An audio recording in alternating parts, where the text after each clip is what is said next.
Cynthia, mahasiswa Universitas Pamulang, program studi manajemen S1. Video ini dibuat untuk memenuhi tugas mata kuliah manajemen risiko yang diampu oleh Bapak Noto Susanto. Video ini berjudul Ketidakpastian Risiko. Berikut penjelasan yang akan saya paparkan. Definisi ketidakpastian risiko. Ketidakpastian risiko adalah ketidakmampuan untuk memprediksi atau mengukur hasil masa depan yang mungkin terjadi dalam konteks risiko mendatang yang tidak pasti. Ketidakpastian risiko merujuk pada situasi di mana kemungkinan hasil yang tidak diinginkan atau efek yang tidak terduga dapat terjadi dalam konteks bisnis. Dalam menghadapinya, pemahaman yang jelas tentang apa yang dimaksud dengan ketidakpastian risiko sangat penting. Ketidakpastian risiko adalah elemen yang signifikan dalam dunia bisnis dan pengambilan keputusan. Untuk mengatasi ketidakpastian ini, perusahaan sering mengembangkan strategi manajemen risiko, melakukan analisis risiko, dan menggunakan alat-alat seperti analisis sensitivitas dan analisis skenario untuk memahami dan mengelola berbagai kemungkinan hasil. Pengambilan keputusan yang baik dalam menghadapi ketidakpastian risiko memerlukan pemahaman mendalam tentang faktor-faktor yang mungkin mempengaruhi hasil serta kesiapan untuk beradaptasi dengan perubahan dan ketidakpastian yang mungkin terjadi.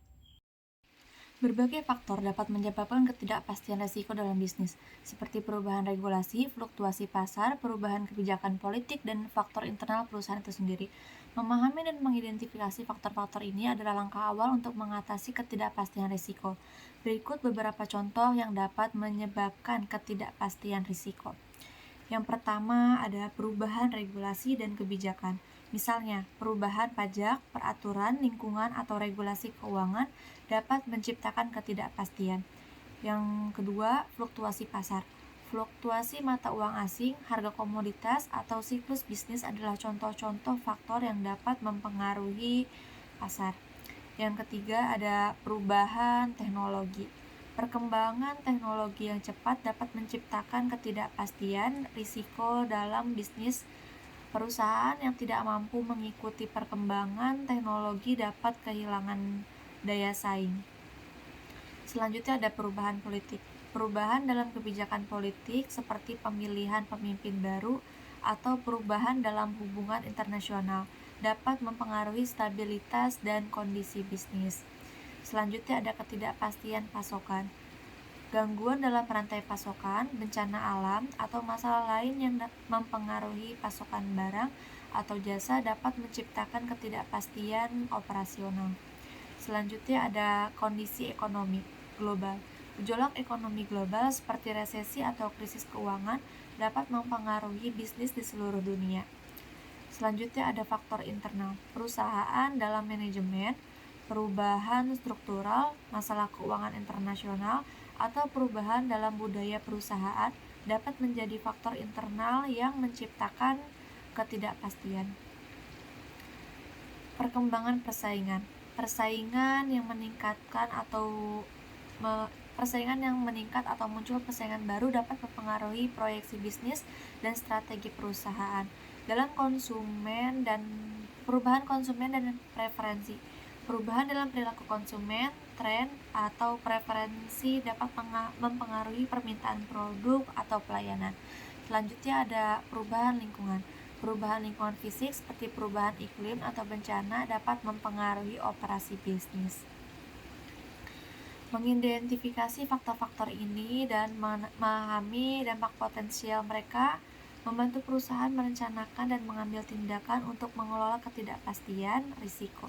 Ini melibatkan analisis risiko yang cermat, pengembangan rencana kontingensi, dan kemampuan untuk beradaptasi dan perubahan lingkungan bisnis yang dinamis.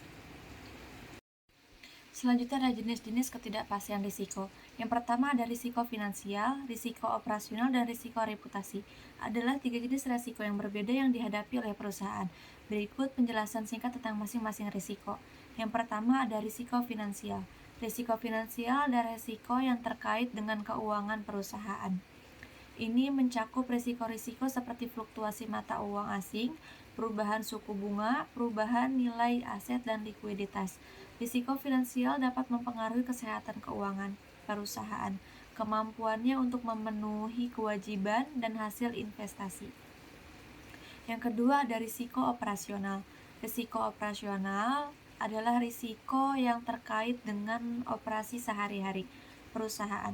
Ini mencakup risiko-risiko seperti kegagalan sistem, kesalahan karyawan, kerusakan peralatan, atau bencana alam yang dapat mengganggu operasi perusahaan. Risiko operasional dapat mempengaruhi efisiensi operasional dan menyebabkan kerugian finansial. Yang ketiga ada risiko reputasi. Risiko reputasi adalah risiko yang terkait dengan citra dan reputasi perusahaan di mata pelanggan, pemegang saham, dan masyarakat. Ini dapat timbul dari berbagai masalah termasuk skandal, pelanggaran etika, produk berkualitas rendah, atau layanan pelanggan yang buruk.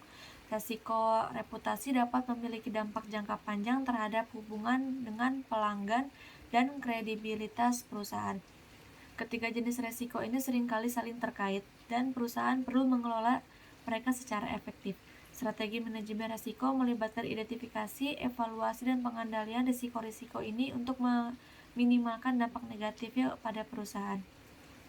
Upaya manajemen risiko melibatkan perencanaan yang cermat, pengembangan rencana kontingensi, dan pemantauan yang berkelanjutan untuk menjaga keseimbangan antara risiko dan penghargaan dalam operasi perusahaan. Dampak ketidakpastian risiko. Yang pertama, efek finansial. Ketidakpastian risiko dapat menyebabkan kerugian finansial bagi perusahaan.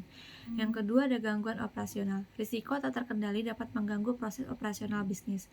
Yang ketiga, kehilangan reputasi. Skandal atau masalah reputasi dapat merusak citra perusahaan. Selanjutnya ada metode manajemen risiko. Yang pertama ada risk assessment, merupakan proses untuk mengidentifikasi, menganalisis, dan mengevaluasi risiko yang ada dalam proyek atau organisasi. Yang kedua ada risk mitigation, penerapan strategi dan tindakan untuk mengurangi atau mencegah kemungkinan risiko dan dampaknya. Yang ketiga ada risk transfer, memindahkan risiko ke pihak lain dengan menggunakan perjanjian atau asuransi. Yang keempat ada risk avoidance, menghindari risiko dengan mengambil tindakan pencegahan atau menolak kesempatan yang berpotensi beresiko. Skandal atau masalah reputasi dapat merusak citra perusahaan. Selanjutnya ada manajemen ketidakpastian risiko. Yang pertama ada identifikasi risiko, merupakan analisis risiko untuk mengidentifikasi potensi ketidakpastian. Yang kedua ada penilaian risiko, menilai profitabilitas dan dampak risiko yang teridentifikasi.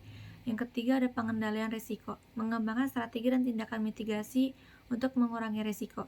Yang keempat, monitor dan evaluasi, melacak dan mengevaluasi keefektifan langkah pengendalian yang diambil. Yang selanjutnya ada strategi menghadapi ketidakpastian risiko. Yang pertama ada kolaborasi dan inovasi, melibatkan tim kerja dan mengidentifikasi solusi inovatif. Selanjutnya ada pengambilan keputusan bijak, menggunakan data dan analisis untuk membuat keputusan yang tepat. Selanjutnya ada pengelolaan risiko proaktif, memperkuat sistem manajemen risiko untuk mengidentifikasi ketidakpastian. Selanjutnya ada peran manajemen dalam menghadapi ketidakpastian risiko. Manajemen yang efektif adalah kunci dalam menghadapi ketidakpastian risiko. Leader yang dapat mengambil keputusan yang berani, beradaptasi dengan cepat, dan berkomunikasi dengan baik akan mampu membawa perubahan dan menghadapi tantangan yang muncul. Kesimpulan dasaran, perlunya deteksi dini. Perusahaan perlu membuat sistem yang mampu mendeteksi risiko sejak dini. Selanjutnya ada fleksibilitas dalam penyesuaian. Perusahaan harus memiliki kemampuan untuk menyesuaikan strategi ketika menghadapi ketidakpastian risiko bisnis. Selanjutnya ada investasi dalam manajemen risiko. Investasi dalam manajemen risiko dapat mengurangi dampak negatif yang timbul akibat ketidakpastian risiko